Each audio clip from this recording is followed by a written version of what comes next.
بسم اللہ الرحمن الرحیم۔ جانے موت اپنی زندگی میں تھوڑا سنجیدہ ہوں، موت برحق ہے، آنی ہے اور دنیا سے جانا ہے۔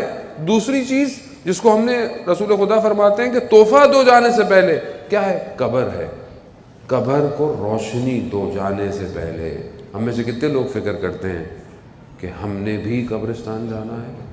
کیوں روایات میں آیا کہ قبرستان جایا کرو تاکہ متوجہ رہو کہ تم نے بھی ایک دن جانا ہے۔ اگر آج میں اپنے مرومین پہ یا کسی بھی قبر فاتحہ پڑھنے نہیں جا رہا تو میں یہ امید رکھوں گا کل کوئی میری قبر پہ فاتحہ پڑھنے آئے گا۔ ہم تو دنیا کا رواج جو ہے کہ دوست سب سے پہلے دوست یہ کہتے ہیں کہ جنازہ کب ہے؟ دوست کہتے ہیں جنازہ کب ہے، دفنانا کہاں ہے، پھر سوئم کب ہے، دسواں کب ہے۔ بس مولا متقیان حضرت علی ابن ابی طالب علیہ السلام، اللہم صلی علی محمد و علی محمد۔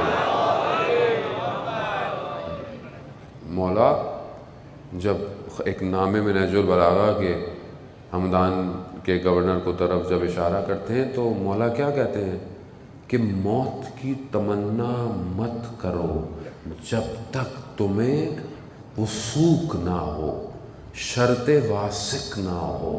یہ کیا؟ آیت اللہ مغانم شرازی فرماتے ہیں یعنی شرط واسق یعنی تمہیں اطمینان نہ ہو کہ تم اب صحیح جا رہے ہو، نہ کرو تمنا۔ وہ عالم بہت اندھیرا ہے، وہ عالم جو قبر کا عالم ہے ہمیں نہیں پتا۔ ہم باہر وہ آج کل وہ سولر لگا دیتے ہیں، اچھی بات ہے، قبر ہم روشن کرتے ہیں اپنے مرومین کی، لیکن اندر کتنی روشنی ہے؟ اس اندر کی روشنی کے لیے میں کیا کر رہا ہوں اپنے مرومین کے لیے؟ کیا چیز ہے اندر؟ کیا جائے گا اندر؟ آپ کا سولر تھوڑی جائے گی روشنی، یا آپ اندر کوئی اور جو ہے وہ لگا دیں گے، نہ، اندر کون سی چیز ہے جو اس کی قبر کو روشن کرے گی؟ میں کتنی فکر میں ہوں اپنے ماں باپ کی قبر کی، اپنے بہن بھائی رشتہ دار جو بھی ہے اس کی قبر کی کتنی فکر میں ہوں کہ میں اس کی قبر کو روشن کروں اندر سے۔ عزیزان محترم، مرحلہ بہت سخت ہے، آسان نہیں ہے۔ ہم لوگ بہت ریلیکس ہیں اصل میں، اسے ہمیں ممبر سے ویسے اتنا ریلیکس کر دیا گیا ہے کہ ہم بہت ریلیکس ہو گئے ہیں۔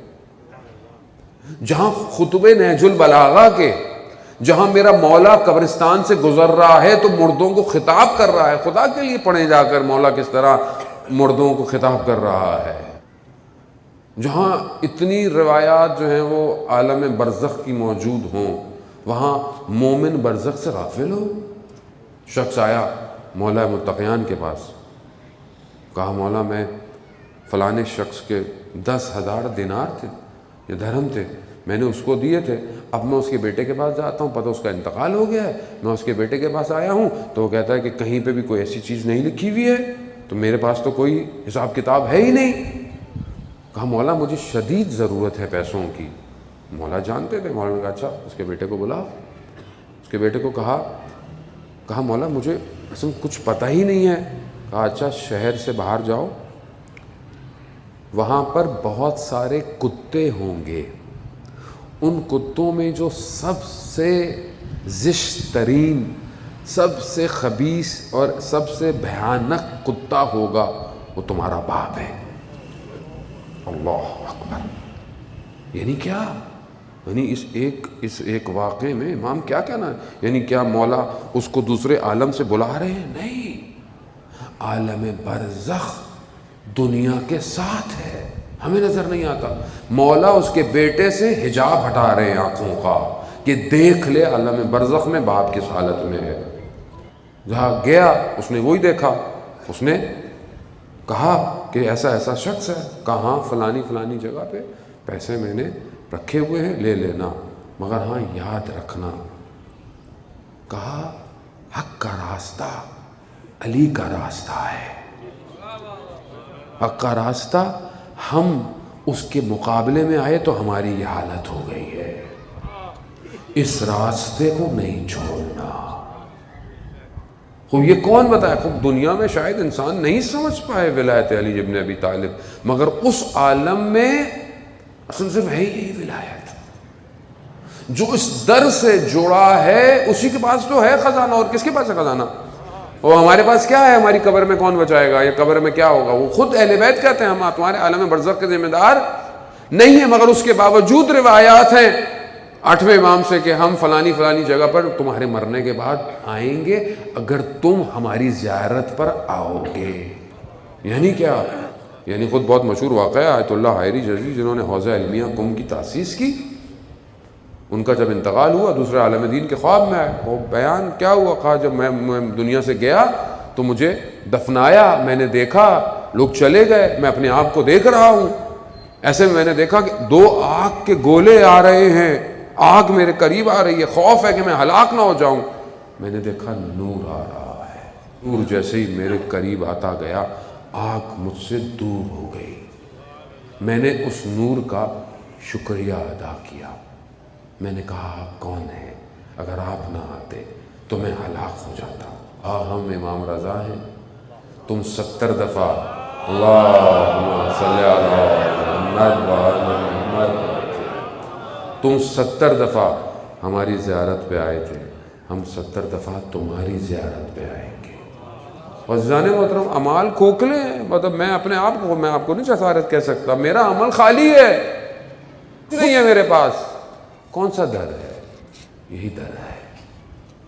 خدا کے لیے اس در کی شرط یہ ہے کہ جو ان سے محبت کرتا ہے وہ ان کی اطاعت کرتا ہے۔ تو عمل کا تقاضا، محبت کا تقاضا یہ ہے۔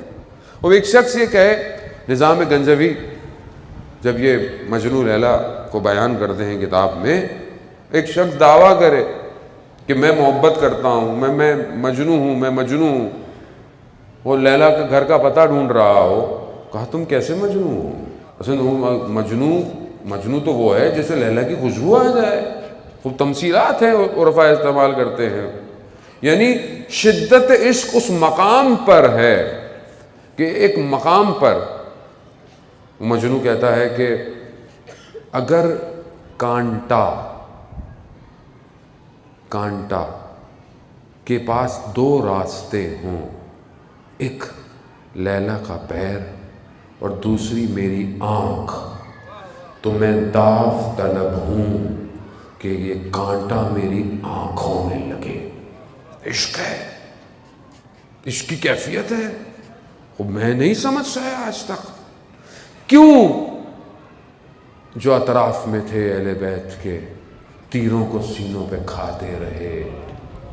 کیوں کھاتے رہے؟ کہا ایک بال نہ ٹوٹے زہرا کے لال کا۔ خوب مقام تھا، خوب ہم مقامات کو نہیں سمجھ پائے زندگی میں۔ ایوب یہ کیوں؟ کیونکہ عشق محبت صرف لفظی نہیں تھی، اطاعت تھی زندگی کے اندر، اور جو مطیع ہوتا ہے وہی قربان ہوتا ہے۔ عزیزان محترم، وہ قبر کو روشن کرنا ہے، وہ ہدیہ بھیجے